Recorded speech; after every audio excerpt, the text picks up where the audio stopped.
मैं Alka Shukla, JMS Phultakiya, block Kesariya, the Bihar teachers history makers #activity मंच के माध्यम से ब्लॉग 24 आओ विज्ञान सीखे के अंतर्गत आज फिर एक नया टॉपिक लेकर के आई हूँ। Good morning Chutki. Good morning नंदो।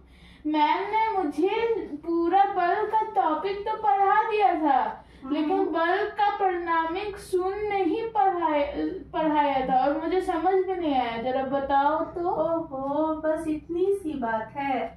रुको, मैं तुम्हें समझाती हूँ। जब तुम्हें ऐसे परिभाषा बताऊंगी तो तुम्हें समझ में नहीं आएगा। मैं तुम्हें करके दिखाती हूँ। पहले तो तुम ये समझ लो ना कि मान लो कि ये गुब्बारा है, ठीक है। इस गोलाकार गुब्बारे को मैं दोनों हाथों से बीच में दबाती हूँ। तो इसका सिर्फ आकार बदलता है, ये चलता नहीं है। इसका मतलब कि इसका परिणाम क्या है? शून्य है। ऐसे ही मान लो कि ये भारी बक्सा है और इस भारी बक्सा पे एक साथ 4 बल कार्य कर रहा है। जैसे मैं इस बक्से को धक्का दे रही हूँ तो मेरे धक्का का जो बल लग रहा है मेरे बक्सा पे, वो घर्षण बल के द्वारा, जो इस सतह पे घर्षण बल लग रहा है उससे संतुलित होता है। और फिर जो नीचे जमीन का गुरुत्वाकर्षण बल है उसका प्रक्रिया जो हो रहा है गुरुत्वाकर्षण बल और जमीन की प्रक्रिया के कारण फिर ये संतुलित हो रहा है। तो कितना भी जोर लगा ले रही हूँ इस बक्से पर, ये बक्सा हिल नहीं रहा है और न इसका स्थान बदल रहा है। तो इसका भी परिणाम क्या हो गया?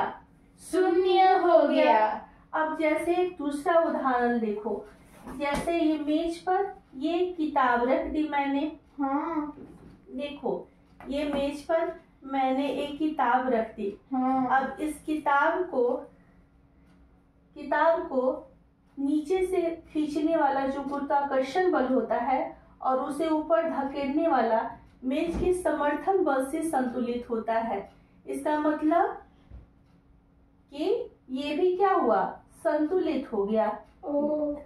और यही अगर बक्सा पे जब हम इस बक्से को ज्यादा दबाव लगा करके, ज्यादा बल लगा करके, धक्का देने वाला बल जो है, जो घर्षण बल है विरोधी बल से, अगर हम ज्यादा धक्का देंगे, बल लगाएंगे तो क्या होगा? ये हो जाएगा असंतुलित बल, बक्से पर काम करेगा और उसे क्या करेगा? हिला देगा। जैसे मैंने जो बल लगाया है वो घर्षण के विरोधी बल से, जो जमीन पे घर्षण हो रहा है सतह से, उसके विरोधी बल से अधिक हो गया है मेरा बल। तो ये क्या हुआ है? ये असंतुलित हो गया, यानी ये अपनी जगह से हिल गया। तो इसे कहेंगे असंतुलित बल। यानी कि किसी भी वस्तु पर काम करने वाला जो सभी बलों का परिणाम जो होता है ना, अगर वो शून्य नहीं हुआ तो बल क्या कहलाएगा? असंतुलित बल। जैसे मान लो कि ये गुब्बारा नहीं है, मान लो कि ये गेंद था। ये गेंद जो है लुढ़क रही है और कुछ देर बाद से लुढ़कते लुढ़कते ये गेंद अपने आप रुक गई, यानी कि उस पर असंतुलित घर्षण बल कार्य कर दिया और वो क्या हुआ कि वो रुक गई। अब तुम्हें समझ में आया कि संतुलित बल और असंतुलित बल, यानी जब बलों का परिणामी शून्य नहीं होता है तो उसे असंतुलित बल कहते हैं। अच्छा। और जब बलों का परिणामी शून्य हो जाता है, परिणाम शून्य होता है, तो उसे संतुलित बल कहते हैं। अब आया समझ में?